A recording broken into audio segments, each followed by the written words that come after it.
देखो, दूसरे सवाल का चौथा ले लिया हमने, कल पहला किया था, तो दूसरा और तीसरा आपको खुद करना है। इसका सॉल्यूशन करते हैं। तो देखिए, प्रथम पद a बराबर 11, सारवंतर d बराबर, हमने बताया हमेशा दूसरे से पहला घटता है, इसीलिए चौथा लिया नहीं, मैं तीसरा लेता ताकि तुम्हें समझ में आ जाए ची छोटा है ची बड़ा है, दूसरे में से ही पहला घटता है। माइनस का 3। हमसे पूछा कि एक पद क्या 150 है, तो हम लिखेंगे माना nवा पद बराबर -150। अब हम यहाँ nवा पद का फॉर्मूला लगा के और n का मान कैलकुलेट कर लेंगे। तो implies a plus n-1 into d बराबर -150। इसमें एक का और d का मान रख देंगे। 11, n का मान ज्ञात करना है, d का मान -3 बराबर -150। इक्वेशन बन गई, हल करनी है, पहले 11 उधर जाएगा। इम्प्लाइज n-1 इंटू -3 -150 बटा 11 बटा 11 नहीं, मेरा ध्यान यहाँ चल रहा था, ये यहाँ प्लस का है इसलिए उधर जाके माइनस का हो जाएगा। n-1 देखो -150 और -11 माइनस का 161, और इस माइनस के 3 का भाग लगेगा, माइनस से माइनस कट जाएगा। देखिए कितना आएगा, 161 बटा 3, और ये एक है ना, एक ही उधर जाके जुड़ जाएगा। एलसीएम लेकर के जोड़ लेंगे 3, 161 प्लस 3 164 बटा 3, 3 का भाग दे देंगे 164 में, ऐसे 3 पंजे 15, 1 बचा, 4 उतारा, 3 चौकू 12, 2 बचा, 2 बटा 3। देखो, समांतर श्रेणी में पदों की संख्या ना प्राकृत संख्या होती, पूरी पूरी होती है, यानी कि या तो 54 आता n का मान या 55 ही आता, बीच में नहीं आ सकता। तो हम क्या लिखेंगे, 54 सही 2 बटा 3, जो कि एक प्राकृत संख्या नहीं है, इज नॉट इक्वल टू प्राकृत संख्या। अगर हमने n का मान निकाला, पदों की संख्या निकाली और वो प्राकृत संख्या आ जाती, तब तो ये -150 इस समांतर श्रेणी का कोई एक पद हो जाता। और अब क्योंकि हमने n का मान निकाला और वो 54 और 55 के बीच में आ रहा है, तो फिर ये 150 माइनस का 150 इसका एक पद नहीं है, इसलिए माइनस का 150 दी गई समांतर श्रेणी का पद नहीं है। ये हमारा फाइनल आंसर हुआ। देखिए तीसरा सवाल, देखिए यहां से इंपॉर्टेंट सवाल शुरू हो गए, इससे आगे 5.2 के सारे सवाल इंपॉर्टेंट है, तो हम इस पे भी इंपॉर्टेंट लिख सकते हैं। यदि समांतर श्रेणी का छठा पद तथा 17वां पद क्रमशः 19 तथा 41 है, यानी कि अगर हम इसका सवाल का निचोड़ निकाले तो A6 अर्थात छठा पद 19 है और 17वां पद यानी कि A17 बराबर 41 है, तो उसका 40वां पद ज्ञात करना, अर्थात हमें A40 ज्ञात करना है। तो छठे पद का सूत्र यहां लगेगा, 17वें पद का सूत्र यहां लगेगा, 40वें पद का सूत्र यहां लगेगा, इसलिए हम सबसे पहले ऊपर सूत्र ही लिख के रख लेते हैं। लिखेंगे an बराबर a plus n-1 into D, और इसको ऐसे बंद कर देंगे क्योंकि सवाल का हिस्सा नहीं है, लेकिन हमें लिख लेना चाहिए क्योंकि हमें इससे बढ़िया अंक मिलेंगे। अब हम शुरू करते हैं कि माना जो समांतर श्रेणी है उसका प्रथम पद तो a है और सारवंतर d है, क्योंकि n तो दे रखे हैं, यहाँ 6 दे रखा है, नहीं यहाँ 17 दे रखा है, 40, तो n नहीं मानना हमें a और d मानने हैं। उनको मानने से यहां से दो इक्वेशन बनेगी, उनको हल करके ए और डी निकलेगा। तो लिखते हैं माना प्रथम पद बराबर ए तथा सार्व अंतर बराबर डी। अब हम शुरू करते हैं, A6 का फॉर्मूला लगाते हैं। तो a, क्योंकि प्रथम पद हमने a मान लिया, n की जगह 6 माइनस 1 का जी कहाँ से आ रहा है, ये फॉर्मूला लग रहा है, इंटू डी, डी की जगह हमने d माना है बराबर 19। 6 में से 1 घटा दोगे तो 5, तो a प्लस 5d बराबर 19। ये एक इक्वेशन बन गई। ऐसे यहां से हम दूसरी इक्वेशन बना देंगे।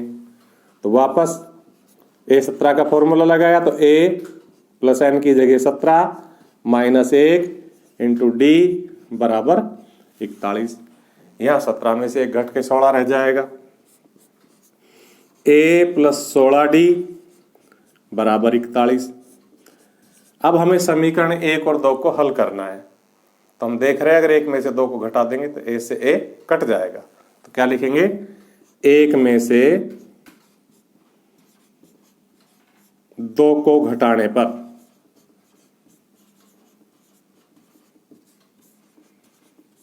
तो देखिए 1 लिखा, a प्लस 5d बराबर 19, 2 लिखा a प्लस 16d बराबर 41।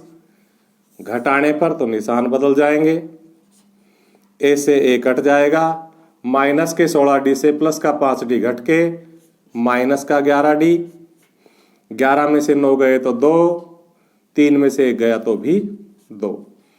इस प्रकार से माइनस से माइनस काट के हम d निकाल देंगे, 22/11, 11 दूनी 22, क्योंकि 11 को उधर जाके भाग लग जाएगा। ये d का मान हम समीकरण 1 में रख देंगे तो a भी आ जाएगा। तो लिखेंगे d का मान 1 में रखने पर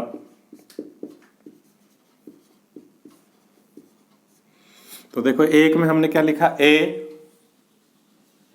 प्लस 5, डी का मान हमने 2 निकाला है अभी ये निकाल रखा। डी का मान हमने कितना निकाला है, 2, इसलिए हमने डी की जगह 2 रख दिया। और आगे फिर बड़े देखो, a की जगह a प्लस 5, डी की जगह 2 बराबर 19। इस प्रकार से हमने a चाहिए, तो 19 में से और ये 5 दूनी 10 जाके घट जाएगा, 9 आ जाएगा। जब हमारे पास a आ गया, d आ गया, तो इस फॉर्मूले को लगा के हम a40 निकाल देंगे। तो a40 बराबर क्या हो जाएगा, a और a का मान 9 प्लस n और n का मान 40 माइनस 1 इंटू डी और d का मान 2 हमने अभी निकाला है। इस प्रकार से हमारा क्या आएगा, 9, 40 में से 1 गया तो 39 इंटू 2। आपको पहले भी बताया, पहले ब्रैकेट हल करते हैं फिर गुणा करते हैं, तो अब गुणा करेंगे, जोड़ लास्ट में, 39 दूनी 78 और 78 में 9 जोड़ेंगे तो 87। इस प्रकार से हमारा 40वां पद आ गया। देखो चौथा सवाल, देखो बिल्कुल तीसरे की तरह है। किसी समांतर रेडी का तीसरा और नवा पद क्रम से 4 और -8 है। तो तीसरा पद 4, नवा पद -8। उसी प्रकार से पहला पद a और सार्वंतर d मान लेंगे, फॉर्मूला लिख देंगे। आगे कह रहा है तो इसका कौन सा पद शून्य है, तो हम मान लेंगे कि माना इसका nवा पद शून्य है और यहाँ से n की वैल्यू निकाल लेंगे। तो पिछले सवाल की तरह ही a और d यहाँ से कैलकुलेट कर लेंगे, a और d के मान यहाँ रख देंगे तो n आ जाएगा। तो हम क्या लिखते हैं, लिखते हैं इंप्लाइज 1 का मान a, n का मान 3 -1 इंटू डी बराबर 4, a प्लस 2d, 3 में से गया 2, ये समीकरण नंबर 1। यहाँ a9 का फॉर्मूला लगा देंगे तो a प्लस 9 -1, क्योंकि n का मान 9 इंटू डी बराबर -8। 9 में से 1 घटा देंगे तो a प्लस 8d बराबर -8। उसी तरह से 1 में से 2 घटाती a से a कट जाएगा, तो लिखेंगे 1 में से 2 को घटाने पर। एक जैसा सवाल है, मैंने इसलिए करवा दिया कि आपका थोड़ा अभ्यास हो जाएगा। तो a प्लस 2d बराबर 4, a प्लस 8d बराबर -8, घटा रहे हैं इसलिए निशान बदलेंगे, माइनस माइनस प्लस, ए से ए कट जाएगा, -8d से +2d गया तो माइनस का 6d, 8 और 4 12। इस प्रकार से हमारा d आ जाएगा 12/-6 -2। ये d का मान अगर हम 1 में रख दे या 2 में रख दे तो 1 का मान आ जाएगा, तो लिखेंगे d का मान 1 में रखने पर,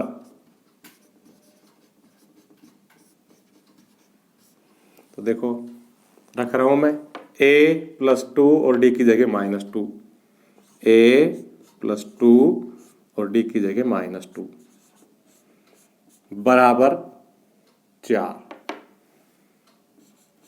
इसको हल कर देंगे तो जो 2 दूनी 4 यहाँ गुणा होके प्लस माइनस मिलके माइनस बनेगा, इधर -4 उधर जाके +4 हो जाएगा।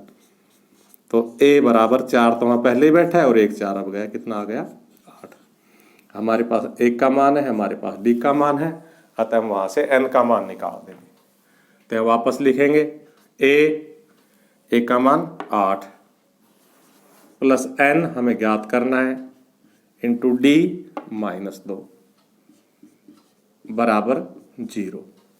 ये फिर एक इक्वेशन बनेगी, इसको हल कर देंगे तो पहले 8 उधर जाएगा, n -1 -2, 8 उधर जाके माइनस हो जाएगा क्योंकि 0 -8 बराबर -8।